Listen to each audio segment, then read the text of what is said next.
नमस्कार मेरे प्यारे दोस्तों, मैं वैभव एक बार फिर से आप सबका स्वागत करता हूं आपके अपने ऑनलाइन प्लेटफॉर्म पर। आप सभी मेरे भाई बहनों का बहुत बहुत स्वागत है। जल्दी से सारे लोग आ जाइए, फिर आज के सेशन की हम लोग शुरुआत करेंगे और साइंस के बहुत ही बेहतरीन वाले क्वेश्चंस को आज के सेशन में हम लोग डिस्कस करने वाले हैं, जो कि आपके एग्जाम के लिए काफ़ी इंपॉर्टेंट हो सकते हैं।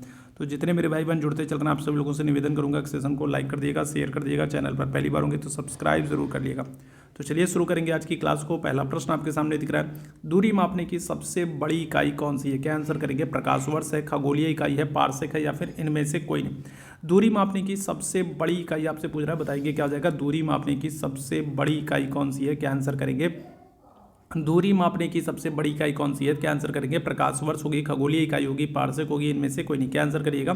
तो देखो, अगर हम लोग प्रकाश वर्ष की बात करेंगे, पारसेक की बात करेंगे, खगोलीय इकाई की बात करेंगे, तो ये सब दूरी मापने की इकाई है। सबसे बड़ी इकाई आपसे पूछ रहा है, आप आंसर कर दोगे ऑप्शन संख्या सी हो जाएगा, पारसेक हो जाएगा। ठीक है, सबसे बड़ी इकाई आपसे पूछेगा, आप क्या करोगे? पारसेक कर दोगे। ठीक है, याद रखेंगे।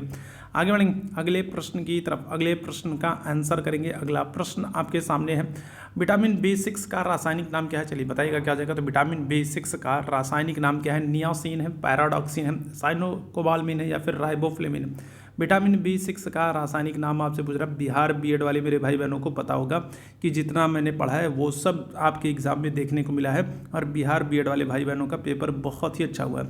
उन सभी मेरे भाई बहनों ने मेरे ऊपर विश्वास किया, और यही कारण था कि मैंने भी अब मुझसे जितना बेहतर हो सकता था, जो कुछ हो सकता था, वो सब मैंने अपने भाई बहनों के लिए किया, और सबका रिजल्ट बहुत अच्छा आया है। जिन्होंने लास्ट 10 दिन पढ़ाई की है ना, उनका भी 75+ है। जो लास्ट 10 दिन में जो सीरियस हुए हैं, 10 दिन में जो मेरे साथ जुड़े हैं और पढ़ाई की है ना, उनका भी 75+ है। तो बस विश्वास बनाए रखिए आप लोग, ठीक है, निश्चित रूप से बेहतर होगा। बताइएगा क्या हो जाएगा? विटामिन B6 का रासायनिक नाम क्या है? नियासिन है, पैराडॉक्सिन है, साइनोकोबाल्मिन है, या फिर राइबोफ्लेविन। देखो, राइबोफ्लेविन की बात करेंगे तो ये तो विटामिन B2 का नाम है। ठीक है, नियासिन की बात करेंगे तो ये तो विटामिन B3 का नाम है। साइनोकोबाल्मिन की बात करेंगे तो ये तो विटामिन B12 का नाम है। तो आंसर क्या हो जाएगा? तो आंसर हो जाएगा आपका ऑप्शन संख्या बी। आंसर कर दोगे विटामिन B6 का रासायनिक नाम क्या है, तो आप आंसर करोगे पायरिडॉक्सिन है। ठीक है, चलिए आगे बढ़ेंगे अगले प्रश्न की तरफ। अगला प्रश्न है, गति के नियम का प्रतिपादन किसने किया? न्यूटन ने, आइंस्टाइन ने, फेरल ने, या फिर कॉपरनिकस ने। बताएंगे क्या हो जाएगा? तो अगर हम लोग बात करें तो गति के नियम का प्रतिपादन किसने किया है? न्यूटन है, आइंस्टाइन है, फेरल है, या फिर कॉपरनिकस है। क्या हो जाएगा? तो आंसर कर दोगे ऑप्शन संख्या ए हो जाएगा, न्यूटन हो जाएगा। न्यूटन ने गति के 3 नियम दिए हैं, और तीनों नियमों के नाम आपको याद होना चाहिए। पहला नियम जो है तो वो कौन सा है? तो वो जड़त्व का नियम है। ठीक है, कौन सा है? तो पहला जो नियम है वो है जड़त्व का नियम है। दूसरा अगर हम लोग बात करेंगे तो दूसरा कौन सा? तो दूसरा संवेग का नियम है। ठीक है, कौन सा? तो संवेग का नियम है, दूसरा संवेग का नियम है। और तीसरा अगर हम लोग बात करेंगे तो तीसरा जो है वो क्रिया प्रतिक्रिया का नियम है। ठीक है, कौन सा? तो तीसरा जो नियम है वो क्रिया प्रतिक्रिया का नियम है। तो तीनों नियमों को आपको याद होना चाहिए, तीनों आपके लिए इंपॉर्टेंट है, तीनों से प्रश्न बनते हैं। ठीक है, चलिए आगे बढ़ेंगे अगले प्रश्न की तरफ। अगले प्रश्न का आंसर करेंगे, दवा व खाद्य पदार्थों के संरक्षण आदि में किस अम्ल का प्रयोग करते हैं? साइट्रिक अम्ल का, बेंजोइक अम्ल का, फॉर्मिक अम्ल का, या फिर एसिटिक अम्ल का। ठीक है, बताइएगा क्या हो जाएगा? सेशन अगर आप लोगों को पसंद आता है ना, तो सेशन को लाइक और शेयर जरूर किया कीजिए, ताकि बाकी भाई बहनों तक ये सेशन पहुंच सके। टेलीग्राम का लिंक आपको चैट बॉक्स में दिख रहा है, टेलीग्राम चैनल से जुड़ जाएगा। अब जितनी भी PDF है अब आपको टेलीग्राम पर ही मिलेगी। ठीक है, अभी तक आप लोगों का बीएड का पेपर था, तो बीएड का जब तक पेपर था तब तक मैं आप लोगों को पर्सनली नोटिफिकेशन और जो है PDF भेज रहा था, ताकि मैं चाहता था बस किसी तरीके से आप लोगों की अच्छी सी तैयारी हो जाए और आप लोगों को सरकारी कॉलेज मिल जाए। ठीक है, तो अब बिहार बीएड वालों का पेपर हो गया, और 1-2 दिन में यूपी बीएड वालों का भी पेपर हो जाएगा। तो अब जो PDF आपको मिलेगी वो टेलीग्राम पर ही मिलेगी, टेलीग्राम पर आपको मेरे साथ जुड़ना होगा। ठीक है, तो ये बताइएगा क्या हो जाएगा? तो इस प्रश्न का आंसर कर देंगे, क्या हो जाएगा? ऑप्शन संख्या बी हो जाएगा, बेंजोइक अम्ल हो जाएगा। ठीक है, क्या हो जाएगा? बेंजोइक अम्ल हो जाएगा। ऑप्शन संख्या क्या करेंगे? तो बी आंसर कर देंगे। ठीक है, क्या हो जाएगा? तो बेंजोइक अम्ल हो जाएगा, ऑप्शन संख्या बी आंसर कर देंगे। टेलीग्राम का लिंक आपको चैट बॉक्स में दिख रहा है, तो टेलीग्राम से जुड़ जाइए। व्हाट्सअप से आप मेरे साथ जुड़ना चाहते हैं तो ये मेरा व्हाट्सअप नंबर है। तो यहाँ पर अगर आपको कोई डाउट होता है, कोई दिक्कत होती है, कोई समस्या परेशानी होती है, तो आप यहाँ पर मैसेज कर सकते हैं, व्हाट्सअप पर आप मेरे साथ जुड़ सकते हैं। ठीक है, बाकी PDF जो है वो अब आपको टेलीग्राम पर ही मिलेगी। ठीक है, ये चीज़ ध्यान रखिएगा। चलिए आगे बढ़ेंगे अगले प्रश्न की तरफ। अगले प्रश्न का आंसर करेंगे, मस्तिष्क किसके साथ मिलकर केंद्रीय तंत्रिका तंत्र की स्थापना करती है? तंत्रिका तंत्र है, मस्तिष्क है, मेरु रज्जु है, या फिर केंद्रीय तंत्र है? मस्तिष्क किसके साथ मिलकर के केंद्रीय तंत्रिका तंत्र की स्थापना करती है? क्या हो जाएगा? तंत्रिका तंत्र, मस्तिष्क, मेरु रज्जु, या फिर केंद्रीय तंत्र। आंसर हो जाएगा आपका ऑप्शन संख्या सी, मेरु रज्जु। ठीक है, क्या हो जाएगा?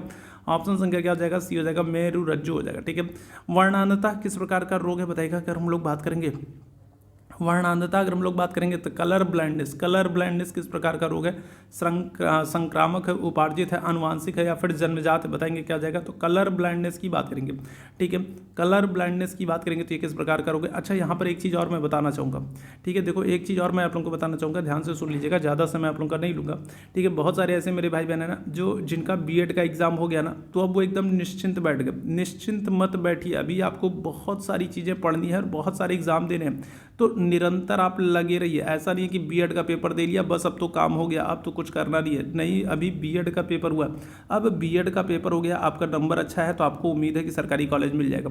तो सरकारी कॉलेज मिलेगा, डॉक्यूमेंट वेरिफिकेशन होगा, वो सारी चीज़ें तो होती रहेंगी, लेकिन आप अपनी पढ़ाई को ब्रेक मत कीजिए, आप अपनी पढ़ाई को लगातार बनाए रखिए, क्योंकि इसी बीएड के दौरान ही आपको सीटेट की तैयारी करनी है, ठीक है, ताकि इधर बीएड आपका कंप्लीट हो, उससे पहले आपका सीटेट क्लियर हो जाए, ताकि फिर जैसे ही बीएड आप कंप्लीट करोगे ना, वैकेंसी आएगी ना, तो फिर आप सीटेट एलिजिबल रहोगे, तो फिर आप फॉर्म भरने के लिए फॉर्म भर पाओगे। तो अपनी पढ़ाई को आपको कंटिन्यू करना है। बहुत सारे ऐसे मेरे भाई बहन ना जिनका बीएड का पेपर हो गया, तो वो मेरे साथ लाइव सेशन में, रिकॉर्डेड सेशन में जुड़ना बंद कर दिए, ठीक है, कि अब क्लास देख करके क्या होगा। तो ऐसा मत करिए, बाद में बहुत दिक्कत होगी, ठीक है। और मैं सीटेट का नोट्स भी आप लोगों को दे रहा हूँ, लेकिन बस एक छोटी सी चीज़ है कि वो फ्री नहीं है, ठीक है, इस पर आपको थोड़ा सा एक छोटा सा जो है आपसे सहायता राशि ली जा रही है, ठीक है। सीटेट का जो नोट्स है तो ये फ्री नहीं है, तो ये एक छोटी सी सहायता राशि लेकर के आपको दी जा रही है। बीएड का जो भी पीडीएफ था मैंने सब आप लोगों को फ्री दिया, ठीक है, सब फ्री दिया, लेकिन सीटेट का जो है तो एक छोटी सी सहायता राशि ली जा रही है, और वो मैं अपने लिए नहीं ले रहा हूँ, वो मैं अपने लिए नहीं ले रहा हूँ, जो मेरे साथ भी कुछ लोग हैं जो पीडीएफ को स्कैन करते हैं, चीज़ों को बनाते हैं, तो उनके लिए ले रहा हूँ, जो वो लोग मेहनत कर रहे हैं उसके लिए ले रहा हूँ, मैं अपने लिए नहीं ले रहा हूँ। एक बहुत ही नॉमिनल चार्ज आप लोगों से लिया जाएगा, जितना आप लोग चाय समोसा और फुल्की खाने में खर्च कर देते हो ना, तो बस उतना ही नॉमिनल चार्ज लिया जाएगा और आपको सीटेट की, ठीक है। और स्पेशली अगर हम लोग बात करें तो आर्ट्स वालों के लिए, तो आर्ट्स वालों के लिए जो है सीटेट का नोट्स मैं अवेलेबल करा रहा हूँ, तो जिसको भी चाहिए वो ये व्हाट्सअप नंबर है, तो यहाँ पर संपर्क कर सकते हैं, ठीक है, यहाँ पर मैसेज कर सकते हैं और सीटेट का नोट्स प्राप्त कर सकते हैं और अभी से तैयारी शुरू कर सकते हैं, ठीक है। चलिए, तो यहाँ पर वर्णांधता की हम लोग बात करेंगे, क्या जाएगा, तो ये क्या है, तो ये एक आनुवांशिक है, ठीक है, क्या है, आनुवांशिक है। आगे बढ़ेंगे अगले प्रश्न की तरफ। स्वच्छ आकाश नीला प्रतीत होता है, क्यों प्रतीत होता है? नीला प्रकाश वायुमंडल में अवशोषित हो जाता है, पराबैंगनी विकिरण जो है वायुमंडल में अवशोषित हो जाती है, वायुमंडल द्वारा बैगनी तथा नीला प्रकाश दूसरे सभी रंगों के प्रकाश से अधिक प्रकीर्णित होता है, या फिर वायुमंडल द्वारा दूसरे सभी रंगों का प्रकाश बैगनी तथा नीले प्रकाश से अधिक प्रकीर्णन होता है। तो यह बताइएगा क्या हो जाएगा, इस प्रश्न का आंसर करेंगे। चलिए, इस प्रश्न का आंसर करेंगे सभी मेरे भाई बहन, क्या हो जाएगा, चलिए, तो क्या हो जाएगा, तो आंसर कर देंगे ऑप्शन संख्या सी हो जाएगा। वायुमंडल के द्वारा बैगनी तथा नीला जो प्रकाश है ना, वो दूसरे सभी रंगों के प्रकाश से अधिक प्रकीर्णित होता है, यही कारण है कि स्वच्छ आकाश जो है हमको नीला दिखता है, ठीक है। और अगर हम लोग अंतरिक्ष से देखेंगे, तो फिर क्या हो जाएगा, तो फिर काला दिखेगा। तो इस तरीके के प्रश्न आपसे पूछे गए हैं, ठीक है। आपको एक मज़ेदार बात बताऊं कि बीएड की तैयारी करने के लिए, ठीक है, बीएड की तैयारी करने के लिए बहुत सारे मेरे ऐसे भाई बहन थे ना जो सालों से लगे थे, जिन्होंने सब्सक्रिप्शन ले रखा था, जो इधर से उधर से दुनिया भर की चीज़ों से पढ़ रहे थे, और वो उनका स्कोर भी 80 या फिर 85 तक गया, ठीक है। उनका स्कोर भी अगर हम लोग बात करेंगे तो 80-85 तक गया। कोई ऐसा है, आप देख सकते हो, जो 90 या 90 प्लस गया। और मैं आपको गारंटी के साथ कहता हूँ, जो मेरे साथ लास्ट 10 दिन से जुड़ा है ना, सिर्फ 10 दिन से मेरी क्लास देखा और मेरी पीडीएफ से पढ़ा है ना, वो भी 80 प्लस चला गया, ठीक है। तो जो लोग पैसा दे करके जो है सब्सक्रिप्शन ले करके ऐप पे, यूट्यूब पे, दुनिया भर की जगहों पर क्लास ले करके मेहनत करके 80 से लेकर के जो है 85 और 90 तक पहुंच रहे हैं, और मेरे साथ जुड़ करके सिर्फ एमसीक्यूज़ क्लास दे करके, सिर्फ एमसीक्यूज़ क्लास दे करके 10 दिन में जुड़ करके, ठीक है, 80 प्लस बच्चों ने नंबर लाया है, ठीक है। तो ये चीज़ महत्वपूर्ण है कि आप मेरे साथ जुड़ेंगे ना, आपको थोड़े में ही वही चीज़ पढ़ाऊंगा ना जो आपके एग्जाम में बनने वाली है। अभी जितने मेरे भाई बहन मेरे साथ व्हाट्सअप पर जुड़े हैं, तो मेरा व्हाट्सअप स्टेटस देख सकते हैं। मैंने व्हाट्सअप स्टेटस पर उन सभी प्रश्नों की पिक लगाई है जो कल बिहार बीएड में आया है और जो मैंने पढ़ाया है। ऐसा नहीं है कि मैं खाली कह रहा हूँ और मेरा पढ़ाया हुआ नहीं आया है, ठीक है। मेरे व्हाट्सअप स्टेटस पे जाएगा, मैंने देखिए सारी फ़ोटो लगाई है जो मैंने पढ़ाया और जो आपके बिहार बीएड के पेपर में आया है। तो बस विश्वास बनाए रखिए, जुड़े रहिए, सब अच्छा होगा। बताइएगा लोहे का जंग लगना क्या है, तो द्रव धातु संक्षारण है, ऑक्सीकरण संक्षारण है, अन्य गैसों के द्वारा संक्षारण या फिर नम संक्षारण। क्या हो जाएगा, तो ऑप्शन संख्या बी आंसर कर देंगे, ऑक्सीकरण संक्षारण। क्या हो जाएगा, ऑक्सीकरण संक्षारण हो जाएगा। ठीक है, चलिए आगे बढ़ेंगे अगले प्रश्न की तरफ। अच्छा, यहाँ लोहे की बात हुई ना, तो लोहे के संदर्भ में एक और चीज़ ध्यान रखिएगा, लोहे के कई बार क्या होता है ना, लोहे के संक्षारण, ये लोहे का जंग लगना जो है ये ऑक्सीकरण संक्षारण हो जाता है। दूसरी चीज़, दो चीज़ और ध्यान रखेंगे, यहाँ से दो प्रश्न और बन जाते हैं। एक प्रश्न तो ये बनता है कि जब लोहे पर जंग लगता है तो उसका भार क्या होता है, तो उसका भार जो होता है वो क्या हो जाता है, वो इंक्रीज हो जाता है, क्या हो जाता है, बढ़ जाता है। ठीक है, क्या हो जाता है, तो उसका भार जो है वो क्या होता है, तो वो बढ़ जाता है। तो एक तो ये चीज़ आप ध्यान रखेंगे, उसका भार क्या होता है, तो वो ठीक है बढ़ जाता है। ठीक है, दूसरी चीज़ आपसे क्या होता है, दूसरी चीज़ जो है वो लोहे का आपसे क्या कर लेते हैं, अयस्क पूछ लेता है। तो लोहे के अयस्क कौन कौन से हैं, तो हेमेटाइट है, हेमेटाइट है, मैग्नेटाइट है। ठीक है, क्या हो जाएगा, हेमेटाइट है और मैग्नेटाइट है, और क्या हो जाएगा, और लिमोनाइट। तो ये सब क्या है, तो ये सब जो है लिमोनाइट जो है, तो ये सब क्या है, तो ये सब लोहे के अयस्क हैं। तो ये याद रखिएगा। ठीक है, आगे बढ़ेंगे अगले प्रश्न की तरफ। निम्न में से कौन सा भौतिक परिवर्तन नहीं है, नहीं आपसे पूछ रहा, बताएंगे कौन सा भौतिक परिवर्तन नहीं है। जल के उबलने पर जलवाष्प का बनना, बर्फ के पिघलने पर जल का बनना, लवण का जल में घुलना, द्रवित पेट्रोलियम गैस का दहन होना, एलपीजी का दहन होना। क्या हो जाएगा, तो आंसर कर देंगे ऑप्शन संख्या क्या हो जाएगा। चलिए जल्दी से सारे मेरे भाई आंसर करेंगे। और सेशन पसंद आ रहा हो ना, तो सेशन को एक बार आप लोग अपने अपने स्तर पर ना लाइक ज़रूर कर दीजिए। सेशन को एक बार आप लोग अपने अपने स्तर पर ना लाइक ज़रूर कर दीजिए, ताकि बाकी साथियों तक ये सेशन पहुंच सके। एक बार सेशन को लाइक और शेयर कर दीजिए। क्या हो जाएगा इस प्रश्न का आंसर, ऑप्शन संख्या डी आंसर कर देंगे। जो लिक्विड पेट्रोलियम गैस है ना, इसका दहन, तो ये एक भौतिक नहीं बल्कि रासायनिक परिवर्तन है।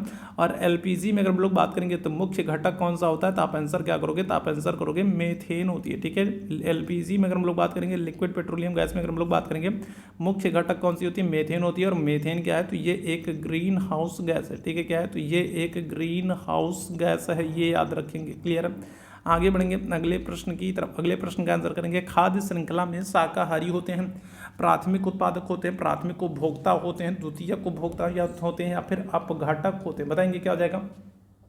चलिए तो इस प्रश्न का आंसर करेंगे। बहुत ही शानदार ये सेशन है और लास्ट तक आप लोग बने रहिए। ठीक है, लास्ट तक आप लोग बने रहिए। पेपर हो गया है या नहीं हुआ है, क्लास को रेगुलर देखिए, क्लास छोड़ करके मत भागिए। कुछ लोगों का बीएड का पेपर हो गया ना, तो एकदम इतने निश्चिंत हो गया ना कि अब तो पढ़ने से क्या मतलब, अब तो पढ़ना नहीं है, बस हो गई जो पढ़ाई करनी थी। ठीक है, बताइएगा क्या आ जाएगा। तो देखो सबसे पहले अगर हम लोग खाद्य श्रृंखला में बात करेंगे, तो खाद्य श्रृंखला में सबसे पहले उत्पादक आते हैं। उत्पादक कौन होते हैं, जो अपना भोजन स्वयं बनाते हैं। और उत्पादक में अपना भोजन स्वयं बनाने वाले में कौन आएगा, तो आप कहोगे पेड़ पौधे आएंगे। ठीक है, कौन है, तो पेड़ पौधे ये उत्पादक में आते हैं, जो अपना भोजन स्वयं बनाते हैं। ठीक है, उत्पादक के बाद आते हैं जो प्राथमिक उपभोक्ता, जो उत्पादक वर्ग पर ठीक है क्या है आश्रित हैं, प्राथमिक उपभोक्ता। और प्राथमिक उपभोक्ता जो होते हैं ना, वो क्या होते हैं, वो हमेशा शाकाहारी होते हैं। याद रखिएगा क्या होते हैं, तो प्राथमिक उपभोक्ता जो होते हैं वो क्या होते हैं, हमेशा शाकाहारी होते हैं। पेड़ पौधों को कौन खाएगा, तो शाकाहारी ही खाएंगे। टिड्डा हो गया, ठीक है, हिरन हो गया, बकरी हो गया, तो ये सब लोग खाएंगे। तो ये सब लोग क्या होते हैं, शाकाहारी होते हैं। तो क्या हो जाएगा, तो खाद्य श्रृंखला में जो शाकाहारी होते हैं वो कौन होते हैं, वो प्राथमिक उपभोक्ता होते हैं। ऑप्शन संख्या बी बिल्कुल करेक्ट हो जाएगा। ठीक है, चलिए आगे बढ़ेंगे अगले प्रश्न की तरफ। प्रकाश संश्लेषण प्रक्रिया में प्रकाशिक अभिक्रिया के द्वारा निम्न में से कौन से पदार्थ बनते हैं। एटीपी और शर्करा है, हाइड्रोजन और ऑक्सीजन और शर्करा है, एटीपी हाइड्रोजन दाता और ऑक्सीजन है, या फिर एटीपी हाइड्रोजन और ऑक्सीजन दाता है। क्या हो जाएगा, इस प्रश्न का आंसर करेंगे फोटोसिंथेसिस। प्रकाश संश्लेषण प्रक्रिया में प्रकाशिक अभिक्रिया के द्वारा निम्न में से कौन से पदार्थ बनते हैं, इस प्रश्न का आंसर करेंगे। चलिए जल्दी से बताइएगा क्या हो जाएगा इस प्रश्न का आंसर कर देंगे। ऑप्शन संख्या सी हो जाएगा, एटीपी है, हाइड्रोजन दाता है और O2 है। ठीक है, क्या है, तो एटीपी है, हाइड्रोजन दाता है और O2, ऑप्शन संख्या सी हो जाएगा। आगे बढ़ेंगे अगले प्रश्न की तरफ। एड्स बीमारी से प्रभावित होने वाला अंग कौन सा है। एड्स अगर हम लोग बात करें तो एड्स जो है, तो एड्स के संदर्भ में याद रखने का कि एड्स बीमारी को लेकर के हम लोग 1 दिसंबर को एड्स जागरूकता दिवस मनाते हैं। ठीक है, क्या करते हैं, तो एड्स जागरूकता दिवस मनाते हैं। ठीक है, क्या करते हैं, तो एड्स जागरूकता दिवस मनाते हैं। ठीक है, कब, एड्स जागरूकता दिवस मनाते हैं 1 दिसंबर को। दूसरी चीज़ याद रखेंगे, जो एड्स है तो ये क्या हो रहा है, तो ये वायरस से होने वाली बीमारी है। ठीक है, क्या हो रहा है, वायरस से फैलता है। ठीक है। क्या हो जाएगा, acquired immuno deficiency syndrome virus से होता है, तो ये बात याद रखेंगे। और एड्स जो है ना, ये क्या करता है, तो ये हमारे प्रतिरक्षा तंत्र को प्रभावित करता है, ठीक है। क्या करता है, तो हमारे प्रतिरक्षा तंत्र को प्रभावित करने का काम करता है। ऑप्शन संख्या क्या हो जाएगा, तो डी आंसर हो जाएगा। आगे बढ़ेंगे अगले प्रश्न की तरफ। अगला प्रश्न है, निम्न में से कौन सा जोड़ा सही नहीं है। थायमिन बेरी, विटामिन के बाध्यता, niacin pellagra, vitamin D rickets. क्या हो जाएगा, अच्छा बाकी को भी आप याद रखेंगे, ठीक है, क्योंकि डायरेक्ट आपसे प्रश्न कई बार ये प्रश्न पूछा गया कि बेरी किससे होता है। तो विटामिन जो है क्या हो जाएगा, तो विटामिन B1 जिसको हम लोग क्या करते हैं, जिसको हम लोग थायमिन भी कहते हैं, तो विटामिन B1 की कमी से क्या होता है, थायमिन की कमी से बेरी होता है, ये बिल्कुल सही है। विटामिन B3 जिसको हम लोग नियासिन कहते हैं, इसकी वजह से पेलाग्रा रोग होता है, कई बार डायरेक्ट आपसे प्रश्न पूछा गया है, ठीक है। विटामिन डी की अगर हम लोग बात करेंगे, तो विटामिन डी जिसको हम लोग क्या करते हैं, कैल्सीफेरॉल कहते हैं, और इसकी वजह से क्या होता है, रिकेट सूखा रोग होता है। विकल वाले में पूछा गया था सनसाइन विटामिन कौन किसे कहते हैं, तो विटामिन डी को कहते हैं, क्योंकि सूर्य से प्राप्त होता है, ठीक है। विटामिन के अगर हम लोग बात करें, तो विटामिन के का रासायनिक नाम क्या है, तो विटामिन के का रासायनिक नाम फिलोक्विनान है, और इसकी वजह से बंध्यता नहीं होता है, बल्कि क्या हो जाएगा, इसकी वजह से जो है शरीर में रक्त का थक्का नहीं बनता है। तो ये हमारा सही नहीं है, यही हमारा क्या हो जाएगा, गलत हो जाएगा, ठीक है, याद रखेंगे।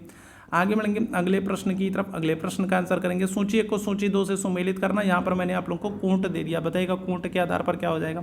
चलिए, तो यहाँ पर मैंने आप लोगों को ABCD 4 ऑप्शन दे दिया, बताइएगा क्या हो जाएगा, इस प्रश्न का आंसर करेंगे। चलिए, यहाँ पर बताएंगे क्या हो जाएगा, ABCD मैंने आप लोगों को 4 ऑप्शन दे दिया है, बताइएगा क्या हो जाएगा, क्या आंसर करोगे। फटाफट सभी मेरे भाई बहन आंसर करो, और बाद में जितने मेरे भाई बहन जुड़े हो ना, सभी लोगों से निवेदन करूंगा कि एक बार आप लोग अपने अपने स्तर पर शेयर कर दीजिए, ताकि बाकी साथियों तक ये सेशन पहुंच सके, ठीक है। बाकी साथियों तक आप लोगों का जो है ये सेशन पहुंच सके। मैक्सिमम लोग शेयर नहीं करते, तो एक बार आप लोग शेयर कर दिया करिए, ठीक है। आप लोग शेयर करेंगे तो मुझे भी अच्छा लगेगा, ठीक है। आप लोगों के लिए यही सारी चीज़ें कर रहा हूँ, तो आप लोग भी थोड़ा सा अपना सपोर्ट बनाए रखिए, आप लोग भी थोड़ा सा सेशन को लाइक और शेयर कर दिया करिए। क्या हो जाएगा, रिंग वॉर्म की बात करेंगे तो ये क्या हो जाएगा, तो ये फंजाई हो जाएगा। मलेरिया की हम लोग बात करेंगे क्या हो जाएगा, तो ये प्रोटोजोआ हो जाएगा। कॉलेरा की बात करेंगे तो वेरियम जो है कॉलेरा अगर हम लोग बात करेंगे तो बैक्टीरिया से होता है। और एनीमिया की बात करेंगे तो क्या आ जाएगा, तो ये लौह। तो पहले का तीसरा सब में दिख रहा है, दूसरे का पहला, ठीक है, पहले का तीसरा और दूसरे का पहला आपको ऑप्शन संख्या C में दिख रहा है, तो फिर बात खत्म हो गई, ठीक है, ध्यान रखिएगा। चलिए, क्लियर है। चलिए आगे बढ़ेंगे अगले प्रश्न की तरफ। अगले प्रश्न का आंसर करेंगे, विद्युत शक्ति का एक मात्रक निम्न में से क्या है, वोल्ट एम्पियर है, वोल्ट किलोवाट घंटा है, वॉट सेकंड है, या जूल सेकंड है, बताइएगा क्या हो जाएगा। तो विद्युत शक्ति का एक मात्रक निम्न में से क्या है, चलिए इस प्रश्न का आंसर करेंगे। चलिए जल्दी से सारे मेरे भाई आंसर करेंगे, क्या हो जाएगा। विद्युत शक्ति का एक मात्रक निम्न में से क्या है, वोल्ट एम्पियर है, किलोवाट घंटा है, वॉट सेकंड है, या फिर जूल सेकंड। क्या हो जाएगा, तो आंसर कर देंगे ऑप्शन संख्या C हो जाएगा, वॉट सेकंड है, ठीक है। क्या है, तो वॉट सेकंड है। ऑप्शन संख्या क्या हो जाएगा, तो C आंसर हो जाएगा, ठीक है। क्या हो जाएगा, तो ऑप्शन संख्या C आंसर हो जाएगा। आगे बढ़ेंगे अगले प्रश्न की तरफ। अगले प्रश्न का आंसर करेंगे, कौन सी परिघटना है जो सूर्योदय और सूर्यास्त के समय सूर्य का रंग रक्ताभ प्रतीत कराती है, तो बताइएगा क्या हो जाएगा, तो इनमें से कौन सी घटना है। चलिए इस प्रश्न का आंसर करेंगे, क्या हो जाएगा, तो इनमें से कौन सी घटना है, इस प्रश्न का आंसर करेंगे, क्या हो जाएगा। करेक्ट आंसर कर दोगे, ऑप्शन संख्या B हो जाएगा, प्रकाश का प्रकीर्णन हो जाएगा, ठीक है। क्या हो जाएगा, तो प्रकाश का प्रकीर्णन कर दोगे, ऑप्शन संख्या B हो जाएगा, ठीक है। आगे बढ़ेंगे अगले प्रश्न की तरफ। गैल्वनीकरण लोहे को संक्षारण से बचाता है, निम्न में से लोहे पर किस धातु की एक महीन परत बढ़ाई जाती है। गैलियम है, एल्यूमिनियम है, जिंक है, या फिर सिल्वर है, तो क्या हो जाएगा, इस प्रश्न का आंसर करेंगे, बताइएगा इस प्रश्न का आंसर करेंगे, क्या हो जाएगा। तो गैल्वनीकरण अगर हम लोग लोहे को बताएं तो लोहे को संक्षारण से बचाता है, निम्न में से लोहे पर किस धातु की एक महीन परत चलाई जाती है। क्या हो जाएगा, तो गैलियम है, एल्यूमिनियम है, जिंक है, सिल्वर है। आंसर क्या कर देंगे, ऑप्शन संख्या C आंसर कर देंगे, जिंक हो जाएगा, ठीक है। क्या हो जाएगा, तो जिंक आंसर कर दोगे। आगे बढ़ेंगे अगले प्रश्न की तरफ। अगला प्रश्न है, निम्न में से कौन सा कथन अम्लों के लिए सत्य है। अम्लों के संदर्भ में आपसे पूछ रहा है कौन सा कथन सत्य, बताइएगा क्या हो जाएगा। तो कड़वे तथा लाल लिटमस को नीला कर देता है, खट्टे तथा लाल लिटमस को नीला कर देता है, खट्टे तथा नीले लिटमस को लाल कर देता है, या फिर कड़वे तथा नीले लिटमस को लाल कर देता है। क्या हो जाएगा, इस प्रश्न का आंसर करेंगे।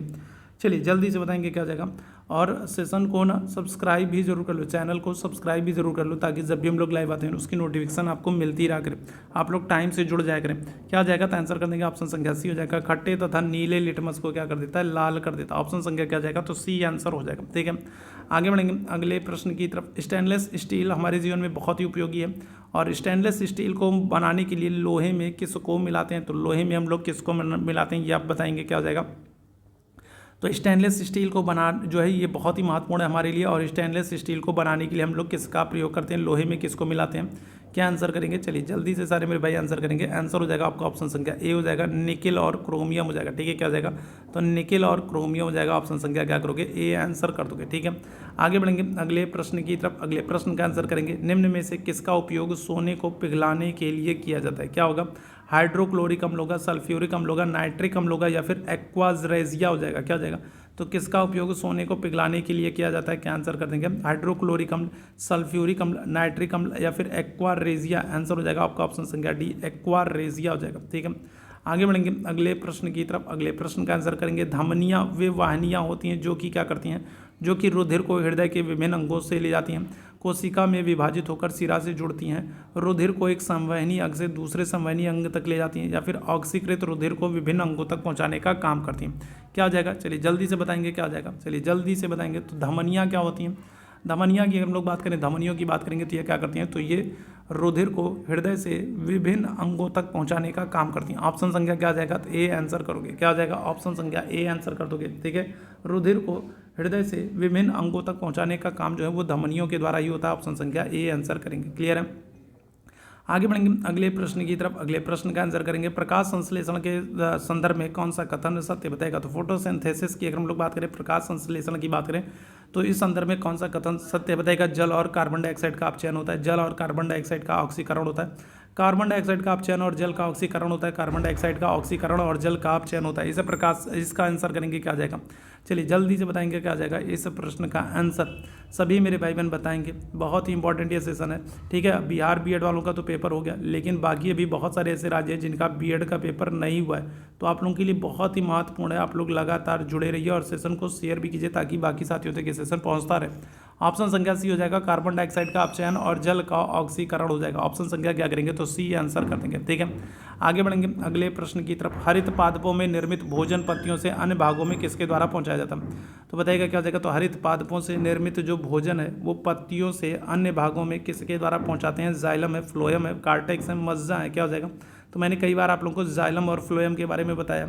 जाइलम से क्या करता है, तो जाइलम जो है ये जल को पहुंचाने का काम करता है। ठीक है, जाइलम क्या करता है, तो जाइलम जल को पहुंचाने का काम करता है, और पोषक तत्वों को अगर हम लोग बात करेंगे तो ये फ्लोएम पहुंचाने का काम करता है। ऑप्शन संख्या क्या आ जाएगा, तो बी आंसर कर दोगे। क्या आ जाएगा, फ्लोएम हो जाएगा। ठीक है, चलिए आगे बढ़ेंगे अगले प्रश्न की तरफ। निम्न में से कौन सा समूह है जो विषाणु वायरस से होता है बताएगा। तो यहाँ पर आपको 4 विकल्प दिए गए और आपको बताना है कौन सा विकल्प है जो विषाणु जनित रोग है। दाद और एड्स है, पेचिस सामान्य जुकाम है, सामान्य जुकाम और एड्स है, या फिर मोतीजरा और तपेदिक है। इस प्रश्न का आंसर करेंगे सभी मेरे भाई बहन। बहुत ही बेहतरीन ये क्लास है और मेरे साथ आप लोग जुड़े हो ना, तो निश्चित रूप से मैं ये कहूँगा कि बेहतर ही होगा आप लोगों के लिए। अगर मेरे साथ जुड़े हो ना तो निश्चित रूप से मैं कहूँगा बेहतर ही होगा। ठीक है, क्योंकि ऐसे ऐसे प्रश्न लाता हूँ ना जो आपके एग्जाम ओरिएंटेड क्वेश्चंस हैं, प्रीवियस ईयर से छांट करके चुन करके। ठीक है, ऐसे ऐसे प्रश्न लाता हूँ ना जो आपके एग्जाम में पूछे गए और जिनकी पूछे जाने की प्रबल संभावनाएं होती हैं। आंसर क्या हो जाएगा, आंसर कर देंगे ऑप्शन संख्या ए हो जाएगा, सामान्य जुकाम और एड्स हो जाएगा। ठीक है, याद रखिएगा। आगे बढ़ेंगे अगले प्रश्न की तरफ। किस रोग से पीड़ित व्यक्ति में चोट लगने के काफ़ी समय बाद तक भी लगातार रक्त बहता रहता है, बताइएगा क्या हो जाएगा। तो कौन सा व्यक्ति है जिसमें चोट लगने के बाद भी अगर हम लोग बात करेंगे तो काफ़ी देर तक रक्त बहता रहता है। Down syndrome, Turner syndrome, haemophilia, या फिर फिनाइल कीटोनूरिया। क्या हो जाएगा इस प्रश्न का आंसर। तो किस रोग से पीड़ित व्यक्ति में चोट लगने के काफ़ी समय बाद तक रक्त बहता रहता है। क्या हो जाएगा, down syndrome, Turner syndrome, haemophilia, या फिर फिनाइल कीटोनूरिया। क्या हो जाएगा, तो आंसर कर देंगे ऑप्शन संख्या सी हो जाएगा, हीमोफीलिया। अच्छा, हीमोफीलिया के संदर्भ में आप याद रखेंगे कि एक आनुवांशिक समस्या, हीमोफीलिया के संदर्भ में आप याद रखेंगे क्या है, तो ये एक आनुवांशिक समस्या, ये भी आप याद रखेंगे। ठीक है, चलिए आगे बढ़ेंगे अगले प्रश्न की तरफ। लैंगिक जनन की विधि की खोज किसने की थी। क्या हो जाएगा, जेरनर और लेडरबर्ग ने, लेडरबर्ग और टेटम ने, वाटसन और क्रिक ने, या फिर ल्यूवेनहॉक ने। लैंगिक जनन की विधि को किसने खोजा था, तो ये आपसे आपको बताना है, बताइएगा क्या हो जाएगा। लैंगिक जनन की विधि को किसने खोजा था, क्या आंसर कर देंगे, तो ऑप्शन संख्या बी हो जाएगा, लेडरबर्ग और टेटम ने। ठीक है, किसने, तो लेडरबर्ग और टेटम ने। ठीक है, क्या हो जाएगा, लेडरबर्ग और टेटम ने। और एक चीज़ और कहना चाहूँगा, आप लोगों का बिहार वाले हो गए, या फिर झारखंड वाले हो गए, छत्तीसगढ़ वाले हो गए, अदर स्टेट वाले, जिन जिन राज्यों के बीएड के एग्जाम हो गए हैं और आप लोगों ने अब तक तो मिला ही लिया होगा, और आप लोगों ने जो मिलाया होगा ना, तो उसके आधार पर एक अंदाज़ा आपको लग गया होगा कि आपके कितने मार्क्स बन रहे हैं और आप सरकारी कॉलेज पाने की दौड़ में हो या नहीं हो। तो अगर आप सरकारी कॉलेज पाने की दौड़ में हो तो ये तो कंफर्म कि आपको सरकारी कॉलेज मिल रहा है। अगर सरकारी कॉलेज मिल रहा है तो आप लोगों से कहूँगा ना कि अब इसके आगे की तैयारी यहीं से शुरू कर दो। अब बीएड में एडमिशन तो आप सरकारी कॉलेज मिल रहा है मतलब बीएड में एडमिशन तो आपका हो ही जाएगा, उसमें कोई दिक्कत समस्या परेशानी नहीं है। लेकिन अब उसके बाद क्या, तो उसके बाद अगला नंबर यही आता है कि टेट या सीटेट। और टेट या सीटेट इतना आसान नहीं होता, उसके लिए थोड़ा सा आपको, क्योंकि बीएड से एक लेवल ऊपर होता है, ध्यान रखिएगा। टेट या सीटेट है जो है ना वो बीएड से बहुत बेहतर है। जैसे बीएड में ही आप लोग कितना घबराए थे, कितना पढ़ना पड़ेगा, तो सीटेट में उससे ज़्यादा ही पढ़ना पड़ेगा। तो अभी से मैं आप लोगों से कहूँगा कि सीटेट के लिए लग जाइए, तभी आप पहली बार में सीटेट को क्वालिफाई कर पाओगे, क्लियर कर पाओगे। और उसके लिए मैंने आप लोगों को बताया है, मैंने आप लोगों को नंबर भी दिया है, तो आप वहाँ पर संपर्क कर सकते हैं। आपको नोट्स मिल जाएगा, पीडीएफ मिल जाएगा, और अभी से घर बैठे आराम से पढ़ना शुरू कर दें। और ऐसे मेरे भाई बहनों के लिए बहुत ही हेल्पफुल है वो सीटेट का नोट्स, ऐसे मेरे भाई बहनों के लिए बहुत ही हेल्पफुल है जो बहुत सारी ऑनलाइन प्लेटफॉर्म के सब्सक्रिप्शन नहीं ले सकते। आप देख रहे हो ना 3,000, 4,000, 6,000 में लोग सीटेट के सब्सक्रिप्शन बेच रहे हैं। तो बहुत सारे ऐसे मेरे भाई बहन हैं ना जो इतना महंगा सब्सक्रिप्शन नहीं ले सकते, तो उनके लिए वो पीडीएफ है कि घर बैठे आराम से पीडीएफ से पढ़िए, अपना अच्छा सा नोट्स बनाइए और तैयारी कीजिए।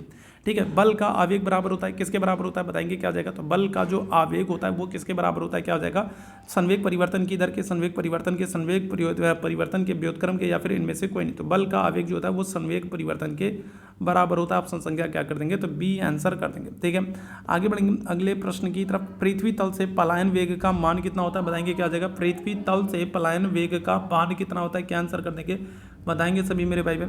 पृथ्वी तल से पलायन वेग का मान क्या होता है, क्या आंसर करिएगा। कौन सा विकल्प आप लोग चूज करेंगे, ऑप्शन संख्या डी हो जाएगा, 11.2 किलोमीटर प्रति सेकेंड। ठीक है, ऑप्शन संख्या डी हो जाएगा।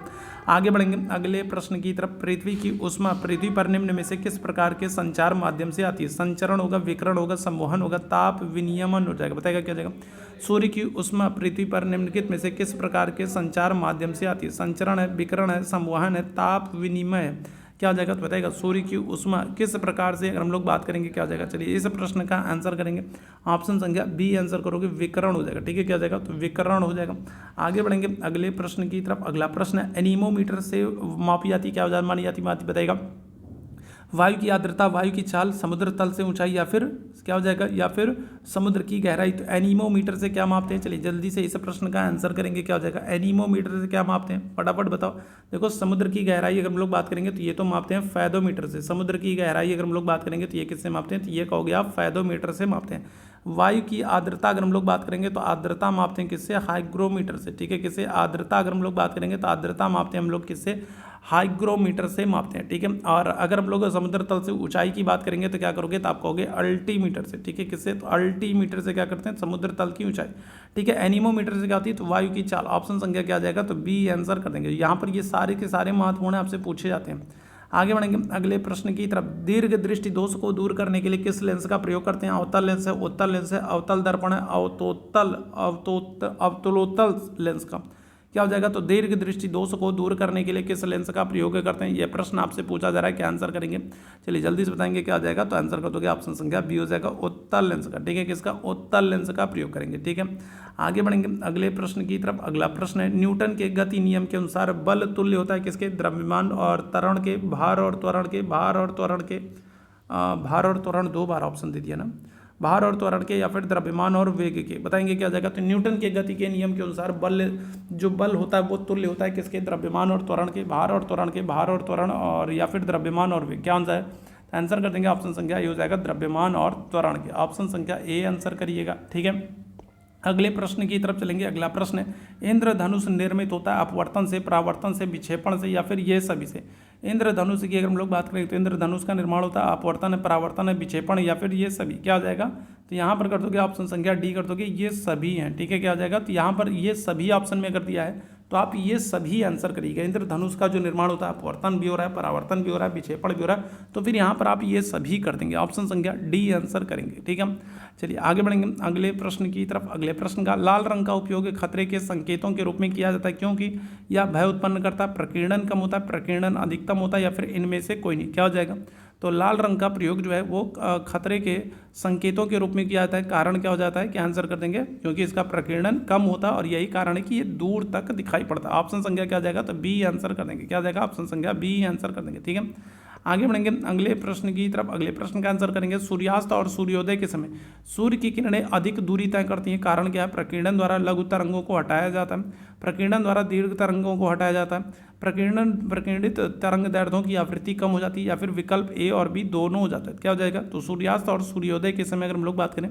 तो सूर्य की किरणें अधिक दूरी तय करती हैं, कारण क्या होता है? प्रकीर्णन द्वारा लघु तरंग दैर्ध्यों को हटाया जाता है, प्रकीर्णन द्वारा दीर्घ तरंग दैर्ध्यों को हटाया जाता है, प्रकीर्णित तरंग दैर्ध्यों की आवृत्ति कम हो जाती है, या फिर इनमें से कोई नहीं। क्या हो जाएगा? तो बताइएगा क्या हो जाएगा? इस प्रश्न का आंसर करेंगे। चलिए जल्दी से सारे लोग आंसर करेंगे, क्या हो जाएगा? तो आंसर कर दोगे आप लोग ऑप्शन संख्या, चलिए जल्दी से सारे लोग आंसर करेंगे, क्या हो जाएगा? चलिए जल्दी से सारे लोग आंसर करेंगे, क्या आ जाएगा? इस प्रश्न का आंसर करेंगे, क्या आ जाएगा? तो लघु तरंग दैर्ध्यों को क्या आता है? हटाने का काम किया जाता है। ठीक है, क्या आ जाएगा? तो ऑप्शन संख्या ए आंसर कर दोगे। प्रकीर्णन के द्वारा क्या हो जाएगा? प्रकीर्णन के द्वारा लघु तरंग दैर्ध्यों को हटाया जाता है। ऑप्शन संख्या क्या आ जाएगा? तो ऑप्शन संख्या ए हो जाएगा। ठीक है, प्रकीर्णन द्वारा क्या हो जाएगा? लघु तरंग दैर्ध्यों को हटाया जाएगा। ठीक है, आगे बढ़ेंगे अगले प्रश्न की तरफ। अगले प्रश्न का आंसर करेंगे, नींबू व ग्रेप फ्रूट में मुख्यतः में कौन सा आम्ल उपस्थित रहता है? साइट्रिक एसिड होगा, टार्टरिक एसिड होगा, एस्कॉर्बिक एसिड होगा, या फिर लैक्टिक एसिड हो जाएगा? बताइएगा क्या हो जाएगा?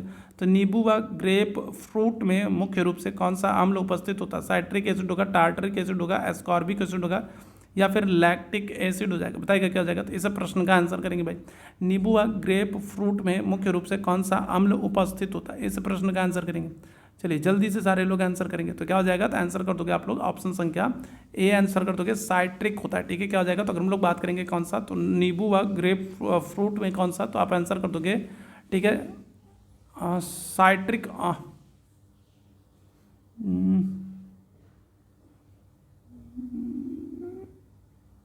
नींबू में तो विटामिन, नींबू व ग्रेप फ्रूट में कौन सा अम्ल उपस्थित होता है? नींबू में तो विटामिन सी होना चाहिए ना। ठीक है, नींबू में तो विटामिन सी होना चाहिए, है ना। नींबू, आंवला, ये सब में तो विटामिन सी होना चाहिए। एक मिनट रुकिए जरा, तो नहीं सही है, साइट्रिक एसिड ही होगा। नींबू व ग्रेप फ्रूट में अगर हम लोग बात करेंगे कौन सा, तो साइट्रिक एसिड हो जाएगा, याद रखिएगा। और अगर हम लोग टार्टरिक की बात करेंगे तो टार्टरिक कहाँ होता है? तो ये आपका इमली में होता है। ठीक है, कहाँ पर? टार्टरिक की अगर हम लोग बात करेंगे तो ये कहाँ पर होता है? तो ये आपका इमली में होता है। लैक्टिक की अगर हम लोग बात करेंगे तो ये आपको कहाँ पर? दूध में देखने को मिलेगा। और एस्कॉर्बिक एसिड आपको विटामिन सी, जैसे आंवला हो गया, ठीक है, आंवला हो गया तो आंवले में आपको विटामिन सी देखने को मिलेगा, एस्कॉर्बिक एसिड देखने को मिलेगा। यहाँ पर इस प्रश्न का ऑप्शन संख्या ये होगा, साइट्रिक एसिड ही होगा। ठीक है, चलिए आगे बढ़ेंगे अगले प्रश्न की तरफ। वनस्पति घी निर्माण में कौन सी गैस प्रयुक्त होती है? N2 है, CO2 है, H2 है, Ne है? तो बताइएगा क्या हो जाएगा?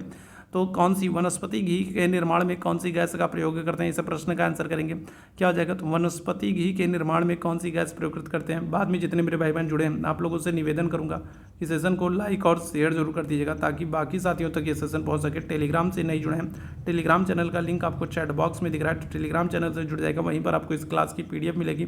व्हाट्सअप पर आप मेरे साथ जुड़ना चाहते हैं तो इस नंबर पर मैसेज कर देंगे, तो आपको पर्सनली नोटिफिकेशन मिलती रहेगी, और बहुत सारी इंपॉर्टेंट अपडेट जो है वो भी मैं आप लोगों को यहाँ पर अवेलेबल कराने का काम करूँगा। करेक्ट आंसर क्या हो जाएगा? तो ऑप्शन कर दोगे, ऑप्शन संख्या सी हो जाएगा, हाइड्रोजन हो जाएगा। ठीक है, क्या हो जाएगा? H2O कर दोगे। ठीक है, आगे बढ़ेंगे अगले प्रश्न की तरफ। कॉर्नेलाइट किसका अयस्क है? एल्यूमिनियम का, सीसा का, टिन का, मैग्नीज का? बताइएगा क्या हो जाएगा? कॉर्नेलाइट किसका अयस्क है?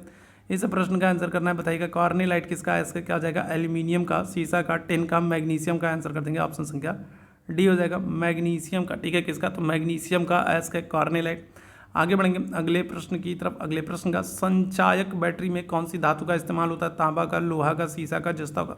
संचायक बैटरी में कौन सी धातु प्रयोग की जाती है? क्या आंसर हो जाएगा? तांबा, लोहा, सीसा, जस्ता? आंसर क्या करेंगे? तो ऑप्शन संख्या सी आंसर करोगे, सीसा का। ठीक है, किसका? तो सीसा का। ऑप्शन संख्या क्या हो जाएगा? तो सी आंसर हो जाएगा। ठीक है, आगे बढ़ेंगे अगले प्रश्न की तरफ। अगला प्रश्न है, किस पदार्थ के ऊपर से वाष्प के गुजरने पर पदार्थ अपरिवर्तित रहता है? एल्यूमिनियम है, तांबा है, कार्बन है, चांदी है? बताएंगे क्या हो जाएगा? तो निम्न में से कौन सा पदार्थ है जिसके ऊपर से वाष्प के गुजरने पर पदार्थ अपरिवर्तित रहता है? एल्यूमिनियम है, तांबा है, कार्बन है, या फिर चांदी? आंसर हो जाएगा आपका ऑप्शन संख्या डी आंसर करोगे, चांदी है। ठीक है, क्या हो जाएगा? तो ऑप्शन संख्या डी आंसर कर दोगे, चांदी हो जाएगा। ठीक है, आगे बढ़ेंगे अगले प्रश्न की तरफ। अगला प्रश्न है, विरंजक चूर्ण किसका ऑक्सीक्लोराइड होता है? मैग्नीशियम का, मैग्नीज का, कैल्शियम का, जस्ता का? विरंजक चूर्ण जो होता है ये किसका ऑक्सीक्लोराइड होता है? मैग्नीशियम का, मैग्नीज का, कैल्शियम का, या फिर जस्ता का? इस प्रश्न का आंसर करेंगे। चलिए जल्दी से सारे लोग आंसर करेंगे, क्या आ जाएगा? तो ऑप्शन संख्या सी आंसर कर दोगे, कैल्शियम का। ठीक है, किसका? कैल्शियम का। ठीक, और कैल्शियम जो है ना वो हड्डियों को मजबूत करने का काम करता है, याद रखेंगे। निम्न में से कौन से रुधिर कणिकाएं शरीर में आए हुए हानिकारक जीवाणुओं को नष्ट करने का काम करती है, बताएगा। तो कौन सी रुधिर कणिकाएं हैं, ठीक है, जो हमारे शरीर में आए हुए हानिकारक जीवाणुओं को नष्ट करने का काम करती हैं। आरबीसी है, डब्ल्यूबीसी है, प्लेटलेट्स है, या फिर इनमें से कोई नहीं। तो कौन करता है, कौन है जो हमारे शरीर में बाहरी रोगाणुओं से हमारी शरीर की रक्षा करने का काम करता है, ठीक है, बताएंगे क्या जाएगा। तो आप आंसर करोगे डब्ल्यूबीसी है, श्वेत रुधिर कणिकाएं। ऑप्शन संख्या क्या जाएगा, तो ए आंसर कर देंगे। क्लियर है। चलिए आगे बढ़ेंगे अगले प्रश्न की तरफ। पादपों में वायु प्रदूषण कम करने वाली प्रक्रिया कौन सी है, श्वसन है, वाष्पोत्सर्जन है, प्रकाश संश्लेषण है, अवशोषण है, क्या हो जाएगा। तो पादपों में वायु प्रदूषण को कम करने वाली प्रक्रिया कौन सी है, क्या आंसर कर देंगे। तो ऑप्शन संख्या बी हो जाएगा, फोटोसिंथेसिस, प्रकाश संश्लेषण है, ठीक है। चलिए आगे बढ़ेंगे अगले प्रश्न की तरफ। अगला प्रश्न है, जठर रस में उपस्थित HCl का कार्य क्या है। निष्क्रिय पेप्टोनोजन को सक्रिय करना, भोजन के माध्यम को अम्लीय रखना, निष्क्रिय प्रोरेनिन को सक्रिय करना, उपरोक्त सभी, क्या हो जाएगा। तो HCl की हम लोग बात करेंगे, HCl का कार्य क्या है, क्या आंसर कर देंगे। तो ऑप्शन संख्या डी आंसर करना, उपरोक्त सभी, सारे काम है HCl के, ठीक है। निष्क्रिय पेप्सिनोजन को सक्रिय करना है, भोजन के माध्यम को अम्लीय रखना है, और निष्क्रिय प्रोरेनिन को क्या करना है, सक्रिय करना। तो ये सारे काम करता है HCl, ठीक है, महत्वपूर्ण है। आगे बढ़ेंगे अगले प्रश्न की तरफ। प्रकाश संश्लेषण क्रिया का अंतिम उत्पाद क्या है, प्रोटीन है, वसा है, मंड है, या फिर खनिज लवण है। तो दिए गए विकल्प के अनुसार अगर हम लोग बात करेंगे तो क्या हो जाएगा। तो यहाँ पर क्या आंसर करोगे, तो ऑप्शन संख्या क्या कर दोगे, तो ऑप्शन संख्या सी आंसर कर दोगे, मंड, या फिर जिसको आप स्टार्च भी कहते हो, ठीक है, क्या करते हो, जिसको आप स्टार्च भी कहते हो। तो दिए गए विकल्प के अनुसार ऑप्शन संख्या क्या करोगे, तो सी आंसर करोगे। बाकी वैसे क्या होता है, बाकी अगर आपसे वैसे पूछा जाए तो प्रकाश संश्लेषण क्रिया का अंतिम उत्पाद आपको क्या हो जाएगा, तो आपको ग्लूकोज और ऑक्सीजन भी आपको ऑप्शन में देखने को मिल सकता है ना। ग्लूकोज ऑक्सीजन देखने को आपको ऑप्शन में मिल सकता है। ग्लूकोज और ऑक्सीजन ऑप्शन में नहीं है, तो फिर आप क्या करोगे, तो आप जो है मंड या फिर कहोगे स्टार्च कहोगे, याद रखिएगा, ठीक है। तो यहाँ पर स्टार्च दिया तो हम लोग इसी को चूज़ करेंगे, ठीक। तो आज के सेशन में बस इतने ही प्रश्न थे, और उम्मीद है सेशन आप लोगों को पसंद आया होगा। सेशन पसंद आया हो तो सेशन को लाइक ज़रूर कीजिएगा, शेयर जरूर कीजिएगा, चैनल पर पहली बार है तो सब्सक्राइब जरूर कीजिएगा। टेलीग्राम चैनल का लिंक आपको चैट बॉक्स में दिख रहा है, टेलीग्राम चैनल से जुड़ जाएगा। अब आपको सारी PDF वहीं पर मिलेगी, और मेरे साथ व्हाट्सअप पर जुड़ना चाहते हो तो ये मेरा व्हाट्सअप नंबर है, तो यहाँ पर आप मैसेज कर दोगे तो आपको पर्सनली नोटिफिकेशन और बहुत सारी इंपॉर्टेंट अपडेट्स मिलती रहेंगी। या फिर आपका कोई डाउट है तो आप यहाँ पर मेरे साथ पूछ सकते हो। और अगर आपको सीटेट का नोट्स चाहिए तो ये आपको थोड़ा सा चार्जेबल है, एक छोटी सी सहायता राशि आपको देनी पड़ेगी। आप इस नंबर पर मैसेज कर देंगे, ठीक है, आप इस नंबर पर मैसेज कर देंगे तो फिर आपको यहाँ पर PDF से संबंधित जो भी जानकारियाँ हैं वो अवेलेबल करा दी जाएंगी, और एक छोटी सी सहायता राशि दे दी जाएगी, आपको आपसे ली जाएगी, एक छोटी सी सहायता राशि ली जाएगी, और आपको नोट्स PDF अवेलेबल करा दिया जाएगा कि घर बैठे आप अभी से सीटेट की तैयारी शुरू कर दें, ठीक है। तो चलिए अभी के लिए हम लोग बस इतना ही करेंगे। थैंक यू सो मच, आपसे भी मेरे भाई बहनों को मेरे साथ जुड़ने के लिए थैंक यू सो मच।